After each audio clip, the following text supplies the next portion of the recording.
Hello everyone, it's James from Keeping It Anime, and in chapter 110 of We Never Learn, our boy Yuiga finally gets his first kiss. Granted, it is on the cheek, but hey, it happens. Now, you're probably thinking, hold on a minute, he's already done it with all the other females in this manga series. Well, excluding Miss Kirisu, but there would be some serious repercussions if that was the case. But all the other females, they've rejected it and denied it.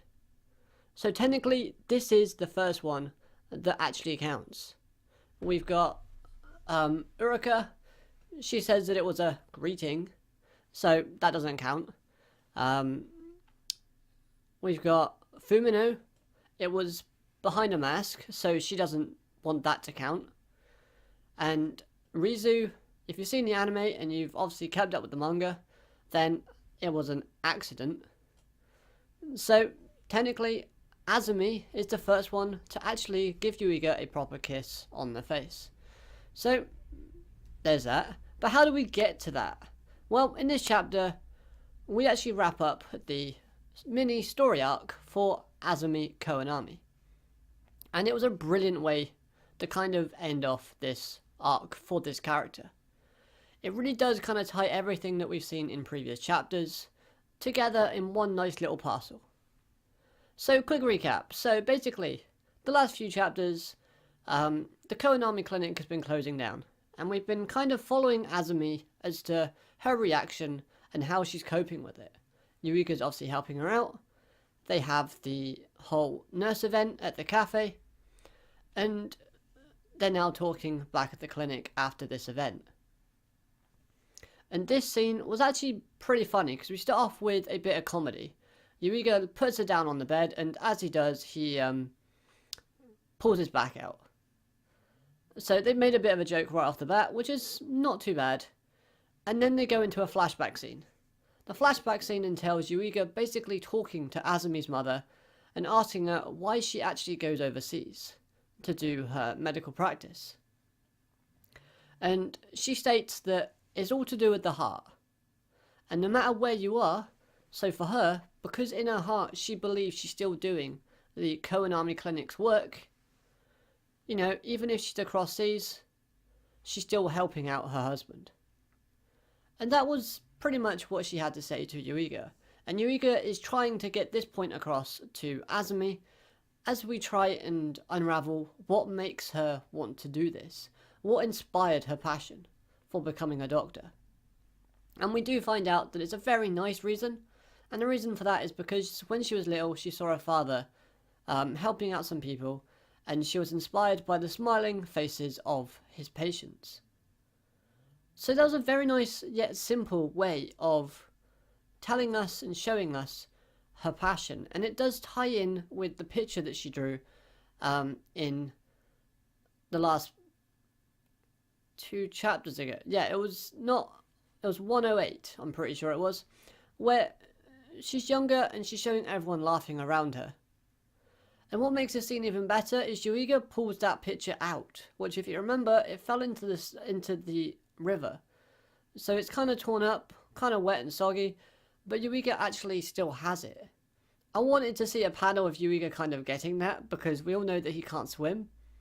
But I'm glad that we didn't, because it would have diminished the whole kind of atmosphere that this chapter had behind it. So after Yuiga sternly tells her how it is, and Yuiga's too kind and too soft to actually be like aggressive in his speech, and you do kind of catch that with the phrasing and the way that's laid out in this chapter. But basically he's trying to explain to her that it doesn't matter where you are, the location doesn't matter. As long as you've got your dream intact, you can make it become a reality. And basically saying, simply, you know, if you want to do it, follow it. I'm going to be behind you 100% of the way. And if you're somewhere else and it's not this clinic, then you can make that somewhere else the new Koanami clinic. And you're still carrying on the baton that your father has laid out before you. And once she realizes this and understands it, she starts to cry. Which isn't like sort of a sad crying or a sort of happy. It's more of a, I want to say it's more of a realization of how silly she has been and how simple it actually is.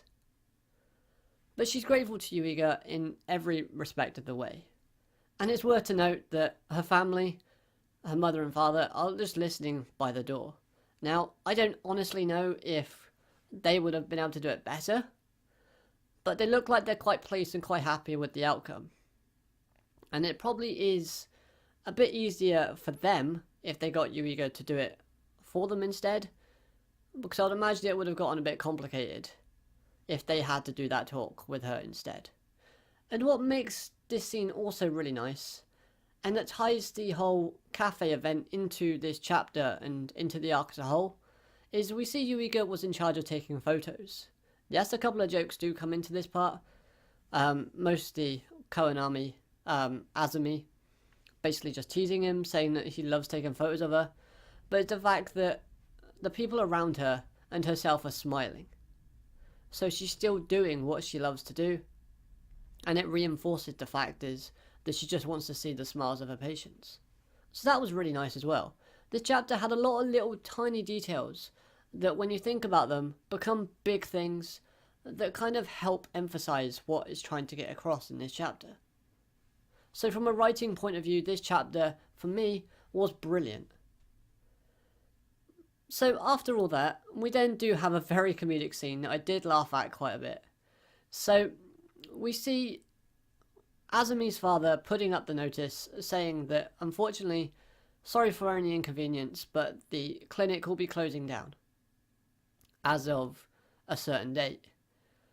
And then we have this whole kind of talk between Yuiga and Azumi saying, are you okay with this? And she says, should be lying if she says she wasn't. Typical sort of phrasing between two friends.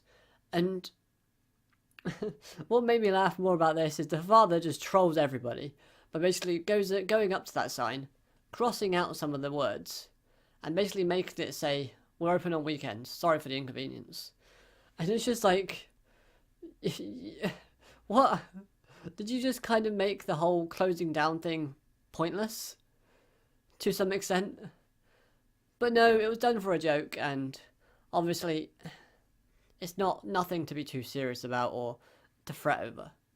It's not, it's just there for comedy. And it is even mentioned in this chapter that although if you didn't see the family, you just skipped over that little panel listening in, her father did also hear, because he says don't cry anymore to Yuiga, or something like that. And then, that's when they find out they were listening and get embarrassed. So it's quite funny. And then we obviously end the chapter off with another tease saying that she's going to kiss Yuiga. And then she actually does it, even though Yuiga's like, I ain't falling for that. So overall, the comedy in this chapter was perfect. I love the fact that they started off a little bit light and humorous, and then they made it funny and jolly towards the end.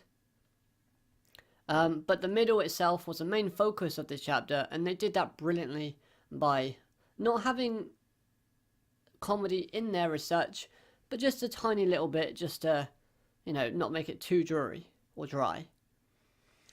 So that was really good. Like I said, probably my favourite joke from this was the whole sign type of thing. I just loved this whole trolliness of the character, and I can't wait to see more chapters with Azumi's father in it. I just find him to be a brilliant character in this series. I always laugh when he's on. And hey, even the mother's great as well. The whole family is just brilliant. So, we got that. The art style in this chapter, for the most part, it was pretty good. When it did the close-up facial shots, it was brilliant. And then we had some of the kind of awkward faces that we have of this series, which, okay, fine, I'm not going to be too harsh on it because it's typical, we never learn sort of facial expressions. But Azumi's face does go through so many different changes in this chapter, it's a little bit hard to keep track of. So maybe a few less and it would have been a bit better. Oh well, still great.